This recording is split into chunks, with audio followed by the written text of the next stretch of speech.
அன்பு தமிழ் உறவுகளுக்கு வணக்கம். என் ஜீவன் பேசுது. இன்னைக்கு என்ன பேச போகுது, ஜோதிடத்தை பற்றி பேசலாம் அப்படின்ட்டு நம்ம வலைவழி தளத்துக்கு நையாண்டி சித்தர் வந்திருக்காரு. வணக்கம். வணக்கம். நீங்கள் அந்த ஆன்மீகத்துக்கும் ஜோதிடத்துக்கும் என்ன தொடர்பு இருக்கு? ஜோதிடம்ங்கிறது ஒரு அறிவியல், வானியல், அது போன்ற இது ஜோதிடம்ங்கிறது தனி சப்ஜெக்ட். ஓகே. ஆன்மீகம் அப்படிங்கிறது நம்மளோட மனதிற்கு ஆறுதல் தரக்கூடிய அல்லது நம்பிக்கை அளிக்கக்கூடிய ஒரு விஷயம்தான் ஆன்மீகம். ஸோ ஜோதிடம் வேறு, ஆன்மீகம் வேறு. அதுக்கு இதுக்கும் எந்த சம்மந்தமும் இல்லை. சம்மந்தமே இல்லை.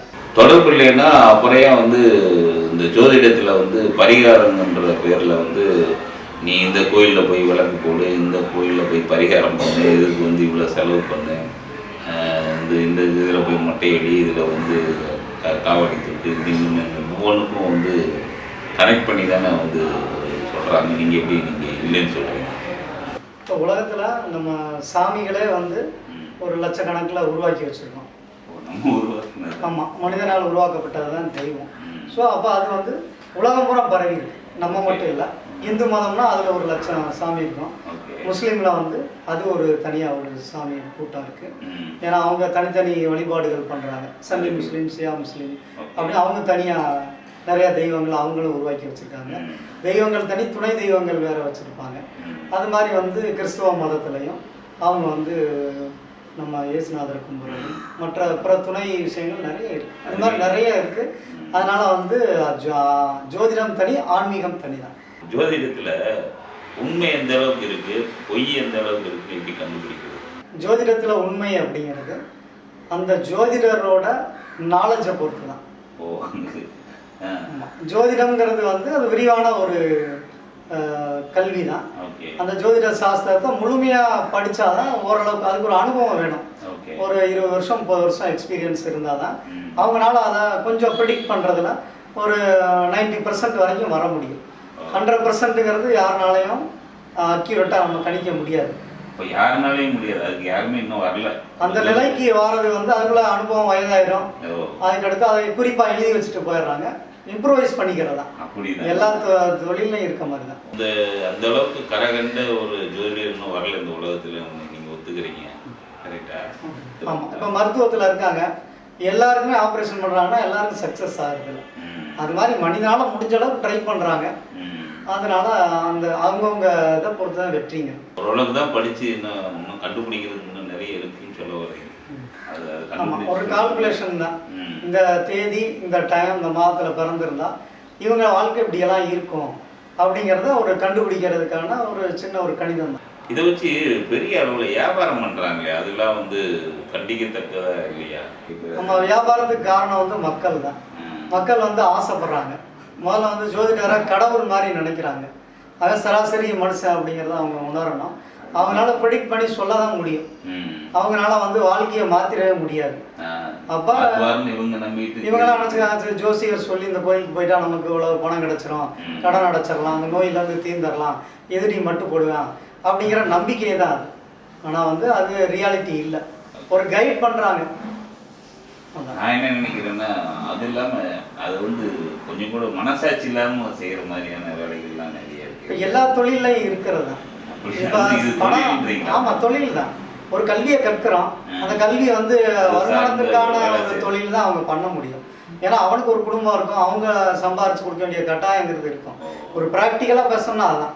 ஸோ அப்போ அதை ரன் பண்ணுறதுக்கு அவன் தேவைக்கு ஏற்றபடி மக்கள் ஏமாறுறதை பொறுத்து மக்களோட ஆசைகளை தூண்டி விட்டு மக்களோட இதை ஒரு ஆறுதலுக்காக சிலர் சொல்லிடுறோம். அதெல்லாம் அவங்க எதிர்பார்க்குறாங்க. அவங்க என்ன சொல்கிறாங்கன்னா, நாங்களே ஒரு கஷ்டத்தோடு தான் வரோம், நீங்கள் அதை நெகட்டிவாக சொல்லிடாதீங்கன்னு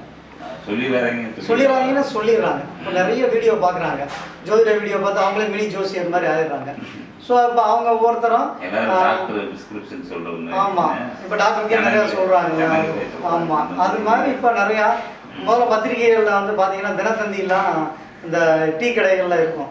அதை போய் படிச்சுட்டு அப்புறம் சத்திரத்தில் உட்காந்து டிஸ்கஸ் பண்ணுவாங்க. இவனே நேரடியாக அரசியல்வாதிகள்கிட்ட பேசி அந்த விஷயங்கள்லாம் கலெக்ட் பண்ண மாதிரி பக்கத்தில் இருக்கவன்ட்டு தன்னை ஒரு பெரிய ஆள் மாதிரி காட்டிவாங்க. ஸோ அது மாதிரி இப்போ வந்து நிறைய பேர் வந்து வீடியோஸை பார்த்துட்டு நீ என்ன ராசின்னு சொல்லு, உனக்கு நான் பலன்னு சொல்கிறேன் அப்படின்னு ஒரு 10 வீடியோவை பார்த்துட்டு அதை ஒரு இதாக வந்து ஒரு மனசாட்சின்னு ஒன்று இருக்கும். நம்ம கொஞ்சம் கூட மனசாட்சி இல்லாமல் அது சார்ந்த ஒரு விஷயம் தான் நீங்கள் வந்து ஜோதிடம். அது யாருக்குமே இல்லாமல் யாருக்குமே இல்லை, நிறைய பேருக்கு இல்லாத அளவுக்கு நடந்துக்கிறாங்கல்ல. அதுதான் எனக்கு அதை எப்படி நீங்கள் பார்க்குறது, அது எப்படி சொல்றதுன்னு மன கஷ்டத்துல இருக்காங்க, அவங்களுக்கு ஒரு ரிலீஃபே கிடைக்க மாட்டேங்குது. நிறைய பேர் உழைச்சாலே பெரிய ஆளா வந்துடுறான், ஜோதிடத்தையும் ஆன்மீகத்தை நம்பக்கூடாது அப்படின்னு பேசுறாங்க. அவங்களுக்கு எல்லாம் நீங்க என்ன சொல்றீங்க? நாங்களாம் நான் உழைக்காம சும்மா ஊர் சுற்றுறோமா, அவர் மட்டும்தான் உழைக்கிற மாதிரி நான் உழைச்சேன் முன்னேறினேன்னு சொல்கிறாங்க. எனக்கு திறமை இருக்குது, திறமை மேலே நம்பிக்கை இருக்குது அப்படின்னு ஒரு சாரார் சொல்கிறாங்க. ஒருத்தர் வந்து எனக்கு வந்து அதெல்லாம் இல்லைங்க, நான் தெய்வத்திட்ட சரணடைஞ்சிட்டேன், எனக்கு அந்த தெய்வம் காப்பாற்றும், நான் போகாம வந்து தெய்வம் காப்பாற்றும் அப்படி நம்ம அதை கேள்விப்பட்டு அதை உழைக்கணும். உழைக்காமல் அவர் செய்வாரா அப்படின்னு 2 விதமான இது இருக்கும். மனுஷனோட ஒரு இயலாமை தான். நம்ம வந்து எப்படியோ முன்னேறிடணும், அவ்வளோதான். அதுக்கு வந்து சாமி இருக்குன்னு சொன்னாலும் சரி, இல்லைன்னு சொன்னாலும் சரி, ஒன்று எதையாவது ஒன்று நம்பணும். இப்போ குறுக்கு வழியில் வந்து முன்னேறணும்னு நினைக்கிறவங்க ஜோசியம் பார்ப்பான்னு சொல்கிறீங்களா? அப்படியெல்லாம் இல்லை, அதை ஒரு பார்ட்டாக தான் நினச்சிக்கணும். ஒரு காரியம் செய்யறதுக்கு முன்னாடி தெரிஞ்சுக்கலாம். இல்லை, நிறைய பேர் என்ன சொல்கிறேன்னா, ஒரு ஒன்று பணம் அதிகமாக வச்சுருக்கலாம் காப்பாற்றிக்கணுன்றதுக்காக வந்து ஆன்மீகத்தையும் அந்த மாஸ்க் தான் அவங்க போட்டுக்கிறாங்க. இதை போட்டுக்கிட்டு இதை காப்பாற்றிக்கணுமே, இது நல்ல நேரம் எல்லாத்துலேயும் பார்க்கறது. அப்புறம் இன்னொருத்தன் வந்து ஒன்றுமே இல்லாதவன் வந்து பயப்பட மாட்டான். வந்து கொஞ்சம் ஏதாவது மிடில் கிளாஸில் இருக்கவங்க தான் வந்து இங்கேயும் அதை இப்படி ஆயிருமோன்ட்டு அவங்க தான் வந்து இதில் போய் வலையில் விழுகிறது. ஜோதிடத்தின் மேலே அதீத நம்பிக்கை கொண்டவங்க மிடில் கிளாஸ் தான். ஏன்னா ஏழை வந்து நம்ம தலையெழுத்துக்கு தான், நம்ம இன்னைக்கு உழைச்சாதான் காசு இருக்கு, அவனுக்கு வேலைக்கு டியூட்டிக்கு டைம் ஆச்சுன்னா வேலைக்கு ஓடிடுவாங்க. ஏன்னா இன்னைக்கு நம்ம உட்காந்து பேசிக்கிட்டு இருந்தால் போதும், இவனுக்கு கொண்டு 500 ரூபா கொடுத்து கேட்கறதுக்கு நம்ம நேரடியாக நம்ம வேலையை பார்ப்போம்னு போயிடுவாங்க. பணக்காரங்க வந்து அவங்களுக்கு ஒரு மாஸ்க் தேவைப்படுது, தன்னை ஒரு கடவுள் மாதிரி காட்டிக்கணும், வள்ளல் மாதிரி காட்டிக்கணும், நல்லவனாக காட்டிக்கணும் அப்படிங்கிறக்காக அவங்க என்ன பண்ணுறாங்க, ஆன்மீகங்கிற ஒரு மாஸ்கை போட்டால் ஒரு பட்டை அடித்து ஒரு அதுக்குன்னு ஒரு கெட்டப்பை ரெடி பண்ணி போயிட்டோம்னா அதை வந்து மக்கள் ஏற்றுக்கிறாங்க. நீங்கள் வந்து இதை வந்து தொழிலாக நினச்சி கற்றுக்கிட்டீங்களா, இல்லை வந்து இதை வந்து மேலே ஒரு ஆசை, மேலே ஒரு என்ன சொல்கிறது, ஒரு ஈர்ப்பு வந்து கற்றுக்கிட்டீங்க? நான் வந்து ஆட்டோமொபைல் இன்ஜினியர் முடித்தேன். அதுக்கு வந்து எனக்கு வேலைக்கே சேர்த்துக்க மாட்டேங்கிறாங்க, நீ இதுக்கு வந்து சரிப்பட்டு வர மாட்டேன்ற மாதிரி. நம்ம போய் அப்ளிகேஷன் கொடுத்தாலும் நம்மளை மட்டும் ரிஜெக்ட் பண்ணிகிட்டே இருந்தாங்க.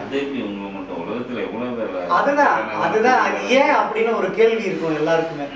திறமை இருக்குது ஆனால் என்னால் முன்னேற முடியல, நான் வந்து உண்மையாக தான் இருக்கேன், எனக்கு நல்லதே நடக்க மாட்டேங்குது, நல்லவங்களுக்கு நல்லதான் நடக்கும்னு சொல்கிறாங்க, நான் நல்லவனாக தான் இருக்கேன், எனக்கு எதுவுமே நடக்க மாட்டேங்குதுன்னு எல்லாருக்கும் ஒரு கேள்வி ஒரு இடத்துல வந்தது. ஸோ அப்படி ஒரு கேள்வி வந்து எனக்கு வந்தது. ஏன்னா இப்போ என் கூட படித்த வந்து ஒரு பையன் வந்து கல்பாக்கத்தில் அரியர்லாம் வச்சுருந்தேன், அவன் வந்து 12 அரியர் வச்சுருந்தேன். அவன் வந்து இப்போ வந்து சயின்டிஸ்டாக இருக்கான் கல்பாக்கம் அணுமின் நிலையத்தில். ஸோ நான் டிஸ்டிங்ஷன் எடுத்தேன். அப்போ எனக்கு வந்து அந்த இதில் வேலையே போக முடியலை, அப்ளிகேஷன் போட்டால் ரிஜெக்ட் ஆகுது. ஒரு சின்ன வேலைக்கு நம்ம போனால் கூட நம்ம வந்து அதை எடுத்துக்க மாட்டாங்க, ஓவர் குவாலிஃபைடாக இருக்கேன், உன்னைய வச்சு வேலை வாங்க முடியாது அப்படியெல்லாம் சொன்னாங்க. அது எனக்கு ஆச்சரியமாக இருந்துச்சு, என்ன எதுக்காக தான் இது அப்படின்றப்ப நம்மளை வந்து போய் ஜோசியம் பார்க்க ஆரம்பித்தேன் ஒவ்வொருத்தட்டையாக போய். ஏன்னா ஜோதிடத்தில் எனக்கு முதல்ல நம்பிக்கை இல்லை, நம்ம எப்பயும் போல இப்போ எல்லாம் பேசுகிற மாதிரி பகுத்தறிவாதி மாதிரி அது எப்படி இன்னொருத்தர் நம்ம வாழ்க்கையை சொல்கிறதா, நம்ம உழைக்கிறான் முன்னேறான் அப்படின்னு நல்லா அடி வாங்கின பிறகு நம்மளால் என்ன பண்ணுறதுன்னு தெரில. அப்போ யார்கிட்டையாவது போய் கேட்போம் அப்படின்னு 4 பேர் சொல்லி நீ அந்த ஜோசியர் நல்லா இருக்கார் போப்பான்னு பார்த்தா எல்லாம் ஒரே மாதிரி டெம்ப்ளேட்டாக சில விஷயங்கள் சொன்னாங்க. நீங்கள் நல்லவர், நீங்கள் வந்து இன்னோசன்ட்டு, உங்களோட திறமையெல்லாம் இருக்குது, ஆனால் அது தடைப்படுது, அதுக்கு காரணம் வந்து இது அப்படின்னு சொன்னாங்க. அதுலேயும் நமக்கு வந்து பெரிய இது இல்லை. சரி என்ன இதை வந்து ஏதோ முகஸ்துதி மாதிரி தெரியுது, அதனால இதை வந்து நம்ம தெரிஞ்சுக்கலாம் அப்படின்னு சொல்லிட்டு நாடி ஜோதிடம் பார்த்தேன். ஸோ நாடி ஜோதிடங்கிறது அது ஒரு அட்வான்ஸ் டெக்னாலஜி, நம்மளோட பேர் அப்பா அம்மா பேர் எல்லாத்தையும் அவங்க சொன்னாங்க. ஆனால் என்னன்னா அந்த ரியாலிட்டியை சொல்கிறதுல அவங்களுக்கு ஒரு தயக்கம் இருக்குது. அதுலேயும் பிரிவுகள் நிறைய, அதில் நிறையா இருக்குது. அது மாதிரி நிறைய ஜோதிடத்தில் பல வகை இருக்குது. முகத்தை பார்த்து சொல்கிறது, கைராக பார்த்து சொல்கிறது, இப்படி ஒவ்வொருத்தரும் அவங்கவுங்க திறமைக்கு ஏற்றபடி சொல்லிட்டு வராங்க. அப்போ அதை ஆர்கனைஸ் பண்ணி நான் பார்க்கும்போது பெரும்பாலும் வந்து ஒரு தன்னம்பிக்கை தர மாதிரி சரியாக ஒரு 6 மாதத்தில் அப்படி தான் சொல்கிறாங்களே, ஆனால் கரெக்டான ஒரு ப்ரெடிக்ஷன் இல்லை. இது உண்மைதானாங்கிறதுக்காக நான் வந்து ப்ராப்பராக அதை கற்றுக்க ஆரம்பித்தேன். அப்போ அதுலேருந்து கொஞ்சம் கொஞ்சமாக அதை டெவலப் பண்ணாலும் ஏற்று சுரக்காய் கறிக்கு உதவாது. அனுபவ ரீதியாக நான் பல பேர் ஃப்ரெண்ட்ஸு இவங்க ஜாதகத்தெல்லாம் வாங்கி ஆராய்ச்சி பண்ண ஆரம்பிச்சேன், பார்த்தோம். அப்போ அப்புறமேட்டு தான் அது தெரியுது. அதில் ஒரு அந்த படித்ததுக்கும் இதுக்கும் உள்ள டிஃப்ரென்ஸு, இல்லை எது உண்மை எது அக்யூரேட்டாக இருக்குங்கிறத தெரிஞ்சுக்கிட்டு சரி இதை ஒரு விழிப்புணர்வை நம்ம பண்ணுவோன்னு ஃபஸ்ட்டு வந்து பத்திரிகைகளில் எழுத ஆரம்பித்தேன்.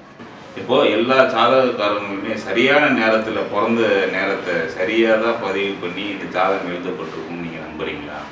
இல்லை அப்படி இல்லை.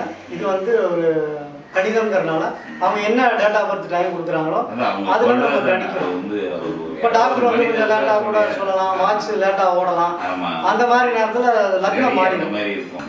அப்போல்லாம் வந்து எழுதுறதுங்கிறது பெரிய ரேரான விஷயம். உடனேலாம் குறிச்சிட மாட்டாங்க, உடனே போய் எழுதிட மாட்டாங்க. எழுதுனா பெரிய வேலை ப்ராசஸிங்.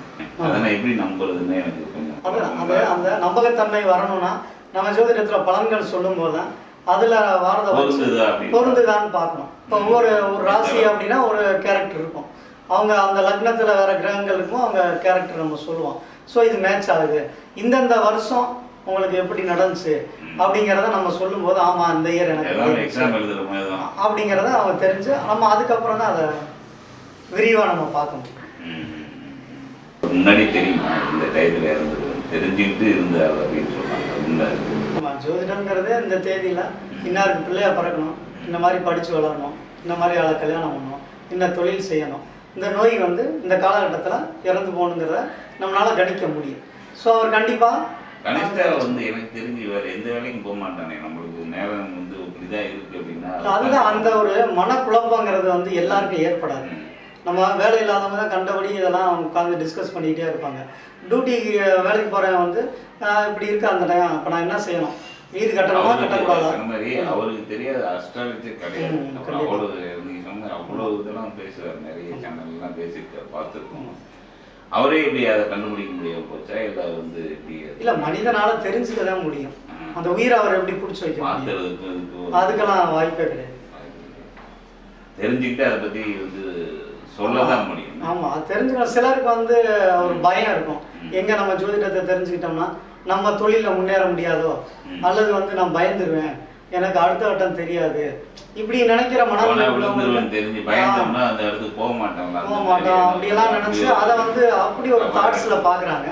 சிலர் என்ன பண்றாங்கன்னா சிலர் அதை யூஸ் பண்ணிக்கிறாங்க. ஓ இப்போ 7 சனியா, தொழில் தொடங்க வேணாமா, பணம் யாருக்கு நம்ம கொடுக்க கூடாதோ, இந்த நேரத்தில் கொடுத்தா திரும்ப வராது, அப்படிங்கலாம் தெரிஞ்சுக்கிட்டு கொஞ்சம் உஷாரா இருப்பாங்க. இதை வந்து பயன்படுத்திக்கிறதுல தான் இருக்கு. நம்ம அறிவியல் கண்டுபிடிப்புகளை எப்படி பயன்படுத்திக்கிறோம், நம்ம தேவைக்கு ஏற்றபடி நல்லதாகவும் பயன்படுத்திக்கலாம், கெட்டதாகவும் பயன்படுத்திக்கலாம். அது மாதிரி இதை வந்து பயன்படுத்திக்கிறதுல தான் வித்தியாசம். அதாவது என்ன ஒரு அந்த இந்த நரவழியெல்லாம் கொடுக்குறாங்க அந்த அளவுக்குலாம் அண்மை, அது இந்த ஜோதிடம் தானே? அது ஜோதிடம் இல்லை, அது மாந்திரீகம். அதுக்கு இதுக்கும் சம்மந்தம் இல்லை. இப்போ எப்படி சரியில்லை சரிதானே வந்து இது பண்ணுறாங்க. ஆமாம், இப்போ பரிகாரம்னா ஆன்மீக பரிகாரத்தில் சைவ பரிகாரம் இருக்குது, அசைவ பரிகாரம்னு பிரிச்சுக்கிறாங்க. அப்போ வந்து நாங்கள் சைவம்னா வந்து எலுமிச்சம்பழம், பூசணிக்காய் இதை வச்சு பண்ணுறவங்க இருக்காங்க. அப்போ இவங்க வந்து கோழி, ஆடு, மனிதனை பழிக்கிட்டு அவனுக்கு இப்படி ஆயிரும் அப்படி ஆயிரும்னு சொல்லி அது பண்ணுறாங்க. அது நம்புறவங்களை பொறுத்து தான் அது வித்தியாசப்படுது. எதை தின்னா பித்தம் தெரியும், எதை தின்னா பித்தம் தெரியும் அப்படின்ற மாதிரி அந்த அளவுக்கு அவங்களோட மன வியாதி தான் காரணம். எனக்கு இது நடந்தே ஆகணும் அப்படிங்கிற ஒரு செய்கிறவங்களை செய்கிறவங்களுக்கு தொழில் தானே. எல்லாருமே ஒரு ட்ரையல் தான் பார்க்குறாங்க. எனக்கு தெரிஞ்ச மாதிரியெல்லாம் நான் பார்த்துருக்கேன். எல்லாமே செஞ்சு வாப்பான், அவனுக்கு ஒர்க் அவுட் ஆனால் வாராங்கப்பா, இல்லாதவன் போதான் செய்யறான். 100% நான் ரிசல்ட் கொடுக்க முடியறதில்ல. பொதுவாக இந்த ஜோதிடம் பார்க்கறதுக்கு எவ்வளோ நாள் கொடுத்து பார்க்குறாங்க இல்லையா, அவங்க பார்த்தவங்களுக்கு அந்த ஜோதிடம் சொன்ன விஷயம் நடக்கலைன்னா யாருமே போய் திரும்பி போய் கேட்கறது இல்லை. ஏன்னா எவ்வளோ காசு வாங்கி எனக்கு ஜோதிடம் சொன்னேன் நடக்கவே இல்லைன்னு சொல்லி போய் அடிக்கிறது இல்லை. அதனால இந்த தைரியத்தில் இவங்க எப்படி பண்ணுறாங்களா? அது நான் ஏமாந்தேன் நீ ஏமாறு அப்படிங்கிற நல்லவங்க அதிகமாக இருக்காங்க. ஒரு மனசாட்சியோட என்ன செய்யணும்னா அது செய்யக்கூடாது. எனக்கு ஏமாத்துறாங்க நான் பண்ணலாம்னு சொல்லணும். ஆனால் மனுஷன் சொல்ல மாட்டாங்க. நான் ரூபா செலவழிச்சேன்ல இவனையும் கோர்த்து விடுவோன்னு சொல்லி தான் கோர்த்து எம்எல்எம் மாதிரி தான் அந்த மனநிலை தான். அவ்வளோ நல்லவங்கலாம் யாரும் இங்கே இருக்கிறது இல்லை. இப்போ தெய்வத்துக்கு கூட கோயிலில் என்ன சொல்கிறாங்க, ஏன்பா அப்படி கஷ்டப்படுறேன், நான் அந்த கோயிலுக்கு போனேன் சரியாயிடுச்சு அப்படின்னா சரியாயிடுச்சுன்னு என்ன உனக்கு என்ன நடந்துச்சு அப்படின்னு கேட்க மாட்டாங்க. அப்படியாப்பான்னு இவங்க உடனே ஓடிக்கிறாங்க. அப்புறம் ஒரு போயிட்டு ஒரு 6 மாதத்துல கொஞ்சம் நாள் கோயிலுக்கு போனேன் ஒன்றும் நடக்கலன்னு. ஆனால் இந்த கிறிஸ்டியானிட்டியில மட்டும் சொல்கிறாங்களே நிறைய பேர் சாட்சி மாதிரி சொல்கிறாங்க, எனக்கு அங்கே போனேன் இது நடந்துச்சு, இங்கே போனேன் அது நடந்துச்சுன்னு. அவங்களோட மனநிலைமை உங்கள் மனநிலைமை எல்லா மனநிலையும் ஒன்று தான். ஏதோ ஒரு பக்கம் போய் சொல்ல மாட்டேன், இந்த கோயில் போனால் இது நடந்துச்சு அது நடந்துச்சுன்றது மனுஷன் வந்து இது சொல்றது குறைவா இருக்கு. நான் சொல்றாங்கன்னு நினைக்கிறேன். அதெல்லாம் பக்கத்தில் இருக்கவங்கள்ட்ட ஒரு ஆறுதல் கேட்டு நம்மகிட்டயே நைன்னு அரைச்சிக்கிட்டே இருப்பாங்க, புலம்பிக்கிட்டே இருப்பாங்க. இவன் நம்மளை அதுல வந்து கிறிஸ்டியானிட்டி வந்து முழு நேரமா வந்து அதை பத்தி தான் பேசுறாங்க. எனக்கு அது நல்லது நடந்துச்சு இது நடந்துச்சு அது நடந்துச்சு வாங்க எல்லாருக்கும் அது அதோட அது பரப்புறது வேற மாதிரி இருக்கு. இங்க நீங்க சொல்ற மாதிரி நல்ல மனிதர்கள் இல்லை, அது எப்படி எடுத்துக்கிறது இல்ல. பரப்புறதுங்கிறத விட அவங்க மேல எந்த தப்புமே இல்லை. சொல்றவங்க சொல்லதான் செய்வாங்க. ஆனா நமக்கு சுய அறிவு வேணும்ல. போனோமா தெய்வத்தை கும்பிட்டு வந்துகிட்டே இருக்கலாம். அதை விட்டு எனக்கு நடந்தே ஆகணும் இல்லாட்டி தெய்வம் இல்லைன்றது. நான் உனக்கு வந்து தொடர்ந்து விரதம் இருந்தேன், நான் வந்து தீபம் காட்டினேன், உனக்காக நான் பாத யாத்திரை வந்தேன், ஆனால் எனக்கு ஏன் நடக்கலை அப்படிலாம் கேட்கக்கூடாது. நம்ம வந்து ஒரு நம்பிக்கையோட போகிறோம், நடக்கலாம் இதை விட நல்லது நடக்கும் அப்படின்னு நம்ம அதை செஞ்ச முறைகளில் தப்பு அப்படின்னு சொல்லி வேறு வழி இல்லை. அவங்கள போட்டு நீங்கள் சொன்னீங்கன்னு போனேன் நடக்கலை அப்படின்னா நீ கரெக்டாக விரதம் இருந்தியா, நான் சொன்ன நேரத்துக்கு போனியா, இந்த டைத்துல சொன்னேன் பொருளை வச்சியா, இதை பண்ணா விட்டுட்டேனே ஒரு ஊசி வச்சேன் கூட மிஸ் பண்ணிடுவாங்க. அந்த மாதிரி அதை வச்சு அவன் தப்பிச்சுக்கிறதான் தப்பு பண்ணிட்டியாடா தப்பு பண்ணிட்டிய அப்படின்னு சொல்லி அதை ஜமாளிக்கக்கூடிய சூழ்நிலைகள் தான் இருக்கு. ஆனால் ப்ரிடிக்ஷனுங்கிறது இந்த டயத்தில் இது நடக்கும்னா கண்டிப்பாக நடக்கும், அது உறுதி தான். ஒருத்தட்ட நீ ஏமாறனா ஏமாந்தான் வாங்க. இப்போ என்கிட்ட ஜாதகம் பார்க்க நிறைய பேர் வந்துட்டாங்க. வந்தவங்களுக்கு இந்த பையனை கல்யாணம் பண்ணாங்க, இந்த நேரம் உங்களுக்கு கல்யாண நேரம் இல்லை அப்படின்னு நான் சொல்லுவேன். உடனே அவங்க என்ன பண்ணுவாங்க, இன்னும் 2 ஜோதிடத்தை பார்ப்பாங்க. ஏன்னா ஒருத்தரோட அவங்க நிறுத்த மாட்டாங்க. இவங்களுக்கு அவசரம், பொண்ணு கிடைக்கிறதே கஷ்டம், கல்யாணம் பண்ணாங்க கிடைக்கிறதே கஷ்டங்கிறவங்க என்ன பண்ணுறாங்க, இன்னொருத்தர் போனோம் யாருன்னு சொன்னால் நீங்கள் உடனே நல்லா இருக்குங்க பண்ணுங்கன்றுவாங்க. அப்போ அதை பண்ணிவிட்டு அந்த டைம் வரைக்கும் ஒன்றும் குழந்தை பிறக்காது, இல்லாட்டி அங்கே குடும்பத்தில் பிரச்சனை ஆயிடும், இல்லாட்டி பிரிஞ்சு இருப்பாங்க வேலை விஷயமா. இப்படி ஏதோ நடந்தால் அந்த டயத்தில் அது ஸ்டார்ட் ஆகுது. அது கூட ஒரு விதி தான், அவங்க அதை அனுபவிக்கணும்ன்றது அதனால போகிறாங்க. அந்த ப்ரெடிக்ஷனில் ஒவ்வொரு ஜோசியரும் ஒன்று சொல்கிறனால தான் கன்ஃபியூஷன் ஆயிடுறாங்க. அவங்களோட நாலேஜ் அவங்க எவ்வளோ தூரம் அதை கற்றுக்கிட்டாங்களோ அதை பொறுத்து அவங்க ஆமாம் அழகுன்னு சொல்ல முடியாது. அவங்களுக்கு தெரிஞ்சதை அவங்க சொல்கிறாங்க. அது ஒவ்வொருத்தருக்கு ஒர்க் அவுட் ஆகும், சிலருக்கு ஒர்க் அவுட் ஆகும்.